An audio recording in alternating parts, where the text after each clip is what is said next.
తమరు చెప్పినట్లే సింహాసనాన్ని రెండుగా చీల్చారు మహారాజా. చెరుకు ముక్క మీద కూర్చుని ప్రజాపాలన పేరుతో అక్రమాలు చేస్తున్నారు. అక్కడి కబుర్లు ఇక్కడికి మోయటం నేరం. ఈ గుడ్డి మహారాజు అది వినడం మహానేరం. మీరిద్దరూ కోటలో ఉండటం మాకు శిరో బాధ. అనగా తలనొప్పి. సేవక్, ఆ మంత్రిని చెరలో పెట్టి తాళం వేయండి. ఈ తాళం కాదు. వదండి, వదండి. ఏమిటి అభ్యర్థం? మహారాజా, ఏమిటా మీ దుర్మార్గం? మహామంత్రిగా శిక్ష వేస్తారా? జనక్, మీకు ఉంది శిక్ష. మిమ్మల్ని అరణ్యక్షేరం చేస్తాం. అనగా అడవి పాలు. అవును సోదర్. సోదర్, జనక్ అంధుడు కదా, అడవిలో విడిచిపెడితే పాపం చెట్లని కొమ్మల్ని కొట్టుకుంటారేమో. అయితే ఎడార్లో వదిలేద్దాం. త్వాష్టులారా, మీకు పుట్టగతులుండవురా? తండ్రిని శిక్షించటం ఘోర పాపం రా. పుణ్యకార్యానికి బయలుదేరుతున్నాం. పాపం మాట ఎత్తకండి. మాకు కార్తికేయ రాజ్యం నుంచి ఆహ్వానం వచ్చింది. రాకుమార్తెతో వివాహ దృష్టి. అనగా పెళ్లి చూపులు. మేము వెళ్లే ముందు మీ పాద పద్మములకు నమస్కరించాలి. అనగా తామర కాళ్లకు. ఛీ, మూర్ఖులారా. సేవక్, ఒరేయ్, వదలండిరా, వదలండి. ఆ మూర్ఖుల మాట మీరు వినడం ఏమిట్రా? వదలండిరా. అవును, రాకుమార్తెను చూడ్డానికి చంద్రప్రభ రాజ్యం నుంచి రాకుమారులు వస్తున్నారట. ఈ మాట అంటారుగా మేము ఎంతసేపు ఇక్కడ కూకున్నామా? ఇదియా నీ సంగతి అట్టాకు జరగదు గానే మేమిద్దరం పెళ్లి చూపులు చూసుకుంటాం. మదనిక, ఆ చంద్రప్రభ రాకుమారుల్ని నువ్వెప్పుడన్నా చూసావా? అబ్బే, మహారాజా వారికే తెలీదట.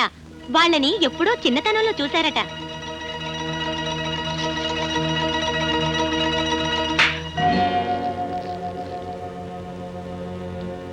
మా పద్మ, ఏమిటమ్మా ఆలస్యం? వ్యవధి లేదు. అవతల చంద్రప్రభ యువరాజులు పెళ్లి చూపులకు వస్తున్నారు. నువ్వు తొందరగా ఈ ఆభరణాలు దుస్తులు అలంకరించుకుని వస్తే గానీ. నాన్న, నాకిష్టం లేదు. వాళ్ళని పిలిచే ముందు నాతో ఒక మాట చెప్పొచ్చు కదా. అవును, చెప్పాలి కదా. చెప్పలేదు. నిజమే. ఒక మాట అడుగుతాను, నాకిష్టం లేని పెళ్లి చేస్తారా నాన్న? ఎన్నడూ చేయను. కానీ ఇవి పెళ్లి చూపులు మాత్రమే. పెళ్లి ఇష్టం లేనప్పుడు చూపులు మాత్రం ఎందుకు నాన్న? నిజమేననుకో. చూడు తల్లి, నేను ఎప్పుడో చంద్రప్రభారాజు వారికి ఇచ్చిన మాట ప్రకారం రాకుమారుల్ని పెళ్లి చూపులకు ఆహ్వానించాను. వారు వస్తున్నారు. ఇలా అర్ధంతరంగా పెళ్లి చూపులు రద్దు చేశామని ప్రకటిస్తే అది మన అంతస్తుకి హోదాకి భంగం కదమ్మా. ఈ పెళ్లి చూపులు జరగని మా రాకుమారికి ఇష్టం లేదని చెప్పి పంపించేస్తాను. వాళ్ళని శ్రమ పెట్టి ఆశ కల్పించడం గౌరవం అంటారా? అసలు ఈ తంతు తతంగం అంతా అవసరం అంటారా? చెప్పండి, చెప్పండి నాన్న. సందిగ్ధ భరితమే.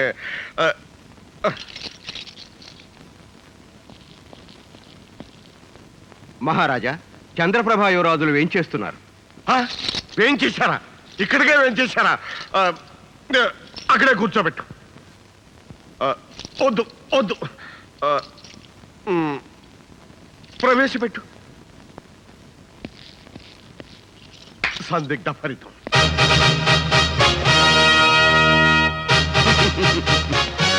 శతసహస్ర కోటి వందనాలు కార్తికేయ మహారాజులకు. ఆయుష్మాన్ భవ. దండాలండి రాజుగారు. మా అన్నగారు గ్రామాలే దేశానికి పట్టుకొమ్మలని, గ్రామీణ భాష జాతీయ భాష అని నమ్మకం కలిగిన వారు. ఆ భాషలో విస్తృత పరిశోధనలు చేస్తూ ఆయనకు 14 భాషల్లో ప్రావీణ్యం ఉన్న శుద్ధ గ్రామ్య భాషే మాట్లాడారు. ఏమి భాషాభిమానం. కూర్చోండి. నా బాల్యమిత్రుడు చంద్రప్రభ మహారాజు కుశలమా? బహుకుశలమే. కోటలో కూకున్న రాజుగారికి కులాసలకే తక్కువ. మరి పెళ్లి చూపులకు రాకుమారిని పిలిపిస్తే? రాకుమార్ రావడానికి వ్యవధి పడుతుంది. ఆడవారు అలంకార ప్రియులు కదా. అయితే చెలికత్తను పిలిపిస్తుండవు, చూసుకుంటాం. అబ్బే, మరేమి లేదు. వారి దగ్గర ఆయన కావలసిన భాష లభిస్తుందని మా అన్నగారి ఆశ.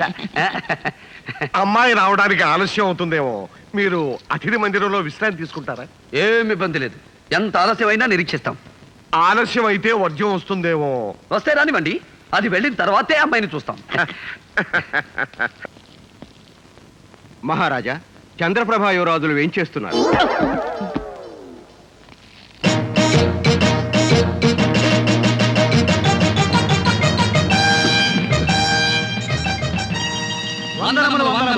కార్తికేయ మహారాజులకు. మీరు చంద్రప్రభ యువరాజులం, వివాహ పుత్రులం. అనగా పెళ్లి కుమారులం తమ ఆహ్వానం మీద వచ్చాం. కాదు, రథం మీద వచ్చాం. మరి మీరు? చంద్రప్రభ యువరాజులం. వీళ్ళెవరో మా పేర్లు పెట్టుకుని వచ్చిన మోసగాళ్ళలా ఉన్నారు. మేము మోసగాళ్ళమా? మహారాజా, మీరు కార్తికేయ మహారాజులేరా? అవును. అయితే మే చంద్రప్రభ యువరాజులమే. ఇది పెద్ద సమస్య. ఇందులో ఎవరిది అబద్ధమో ఎవరిది నిజమో తేలాలి. అంతవరకు పెళ్లి చూపులు లేవు.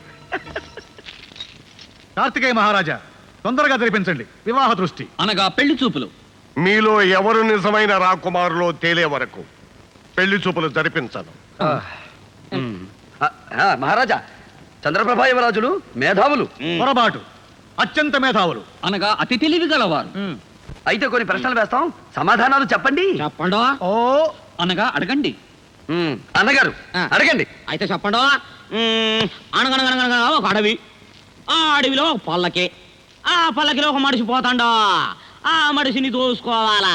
ఎట్టా ఎట్టా ఎట్టా ఎట్టా చెప్పవా? చెప్పండు. ఓహోం ఓహోం ఓం ఓహోం ఓహోం ఓహోం ఓహోం ఓం ఓహోం ఓహోం అని పల్లకి వస్తూ ఉంటుంది. ఇలా దారి పక్కన దాక్కుంటాం, ఆ, దబీమని పైన పడతాం, ఆ బోయిల్ని పటపడా కొట్టి పారదోల్తాం, ఆ మనిషిని బయటికి లాగి డబ్బు దశకం దోచుకుంటాం. ఎలా ఉంది? బాగుంది బాగుంది బాగుందో.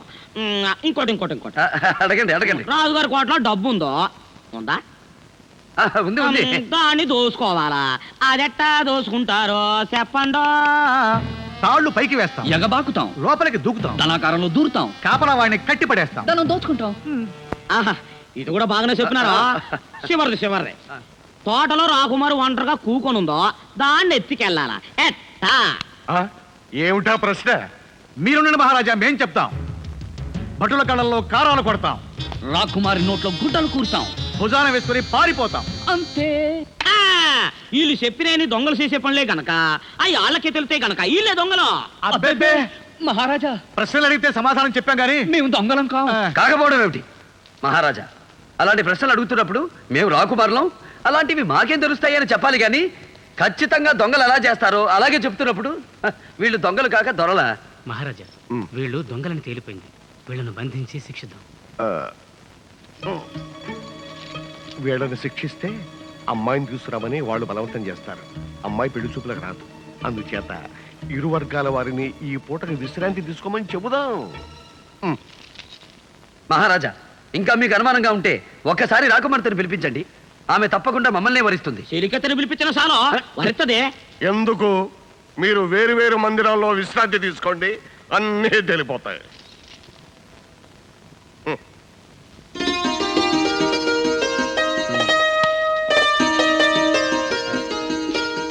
ఇదియో తెచ్చి ఎక్కడికి వెళ్ళినా సైనికులే కనిపిస్తుంటారు కానీ నా మదనిక కనిపించనే లేదు. ఇక నీకు యువరానే కనిపిస్తుంది. మనం ఇంత కట్టపడి యాసాలు వేసుకొని రావడం అంతా దండగా పోతో వెళ్ళిపోదాం. వందనాలు. మహారాజా వారు తమకు పలహారాలు తినుబండారాలు పంపించారు. మన మదనికో ఇప్పుడు కనిపించావా? పలమకలు నేను నీ ఆయన ఎవరో చూడు. మదనిక, నేను పద్మావతిని కలుసుకోవాలి. అయితే ఇప్పుడే చెప్పొస్తాను. నేను వచ్చినట్టు చెప్పకుండా వినోదం చేయమంటారా? అంతేగా మరి. మదనకో ఈ విషయం ఆమెకు చెప్పేసి నువ్వు తొందరగా ఇక్కడికి వచ్చేసాయి. మనం ఇక్కడ వినోదం చేసుకుందాం. ఏం బుగ్గలు మల్ల మొగ్గలు.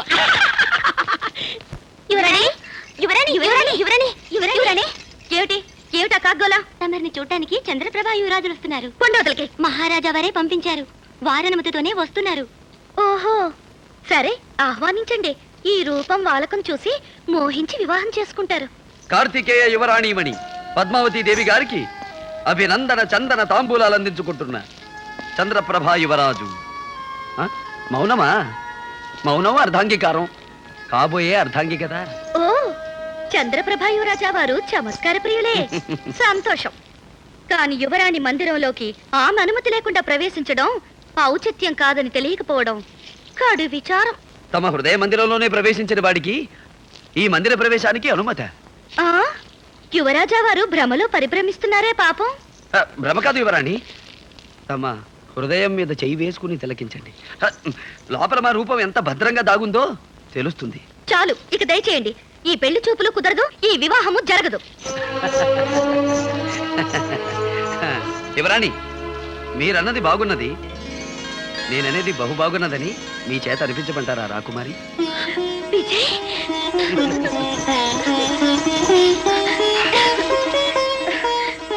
విజయ్, నువ్వు ఇక్కడికి ఎలా వచ్చావు? దేవి వారి దర్శనానికి పలు మార్గాలు పలు అవతారాలు తప్పవు కదా. ఇప్పుడు మనం చంద్రప్రభ రాకుమారులం, పెళ్లి కుమారులం. ఎవరైనా చూసినా కనిపెట్టినా అందరూ నన్ను చూశారు, నాతో మాట్లాడారు. నీతో మాట్లాడతానంటే రాజమార్గం చూపించారు. ఇంత సాహసం చేస్తే ఈ కోటలో ఎంత ప్రమాదమో నువ్వు గుర్తించడం లేదు. రా ఇటు వెళదాం. ప్రణయ పరిమళాలు వెదజల్లే పూలతోటుండగా, శృంగార కిరణాలు ప్రసరించే చల్లని వెన్నెలుండగా, నీకోసం ఆరాటపడి వచ్చిన ఆ రాకుమారులుండగా, ఆ వినోదం అనుభవించవా పద్మావతీదేవి? సోదర్ సోదర్ సోదర్ దక్షిణ్, ఏం సోదరుతార్? చంద్రప్రభారాజులు అని మన పేర్లు పెట్టుకు వచ్చారే, అవును వచ్చారు. మనల్ని దొంగల కింద కట్టారే, అవును. వాళ్లే దొంగలు. ఆ? వాళ్ళవి నిజగడ్డాలు కావు తెలుసా? అనగా అతికించిన గడ్డాలు. నిజం. నిజమా? మన గడ్డాలేవన్నంత నిజం. అయితే వెంటనే ఈ సంగతి మహారాజుల వారికి చెప్పాలి. చెప్పాలే. పద సోదరుతార్, పద. ఇటు. ఎక్కడికో రెండో రెండో అనుమతి లేని లోనకి వెళ్ళకూడదు, లోనకి వెళ్ళంది అనుమతి దొరకదు. ఇదేం తికమక వ్యవహారం అయ్యా? ఇది రాజ్యం ఆచారమా? రెండో. అవును, ఇంతకు మీకేం కావాలా? మమ్మల్ని దొంగలన్న వాళ్లే దొంగలని మహారాజు గారికి చెప్పాలి. నీ మొఖాలే దొంగ మొఖలాగా ఉన్నాయే. అలా ఎందుకుంటాం నాయనా? మేము వివాహ పుత్రులం. అనగా పెళ్లి కొడుకులం. అలాగే ఇంకో ఇద్దరు గడ్డాలు పెట్టుకుని వచ్చి మహారాజు గారిని మోసం చేస్తున్నారు. వాళ్ళ పెట్టుడు గడ్డాలని మీకెట్టా తెలుసు? కొరగటానికి వెళ్ళారా? జాగ్రత్త మాట్లాడు. ఇంతకీ మేమెవరో తెలుసా? వాళ్ళ గడ్డాలు గడ్డాలు కావాలి, పెట్టుడు గడ్డాలని మీకెట్ట తెలుసు? సోపడా. ముందు చూస్తే గడ్డ ఉంది, తర్వాత చూస్తే లేదు, మళ్ళీ చూస్తే ఉంది. మీ కళ్ళకేమన్నా దొబ్బేమో? అది మా తండ్రికి. అది అంటరోగం కాదు, మాకు రాదు. సరే, వాళ్ళ పెట్టుడు గడ్డాలని ముందు నాకు చూపించండా, నేను నమ్మకే రాజుగారికి చెప్పాలా. ఇది ఈ రాజ్యం ఆచారం. అవును, రుజువు చేయలేకపోతే శిక్ష అంటే తెలుసా? ఏంటి? మ్మ్. సోదరుతార్, అయినా భయం లేదు, రుజువు చేద్దాం.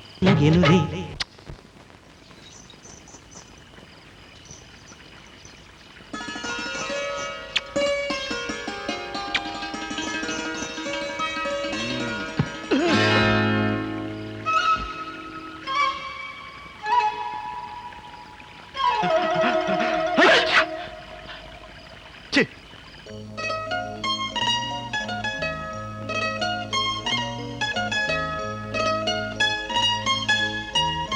పద్మ పద్మ, ఏమిటిది? గడ్డం గడ్డమే. ఎవరిది? ఎవరిది ఇదేమిటి? ఈవిడ గారు అంతస్తులు మర్చిపోయి ఆ పల్లె వారితో విహారాలు సాగిస్తోంది. ఆ మాట అడగరే? ఓ, ఇది అడగాలి కదా. అడగండి బావగారు, నేనెన్ని కట్టుదిట్టాలు చేస్తున్నా అడవి మనిషి రకరకాల వేషాల్లో కోటలోకి ఎలా రాగలుగుతున్నాడో అది అడగండి. ఓ, ఇది అడగాలి కదా. పద్మ, ఏమిటమ్మా ఇది? క్షమించండి నాన్న, ఇంత దూరం వచ్చాక ఇంకా మనసులో మాట దాచుకోవడం ఎందుకు? నేను ఆ విజయ్ని ప్రేమిస్తున్నాను, అతన్ని పెళ్లి చేసుకుంటాను. చూసారా చూసారా దాని పొగరు ఎలా తెగించి మాట్లాడుతుందా? అందుకే చెప్పాను తమ్ముడికి తొందరగా పెళ్లి చేయండి అని. విన్నారా నా మాట? విన్నారా అని? ఇప్పుడు విన్నాను కదా. అయితే వెంటనే ముహూర్తం పెట్టండి. నన్ను ముహూర్తం పెట్టమంటుంది ఏమిటి? ముహూర్తం పెట్టవలసింది పురోహితుడు కదా.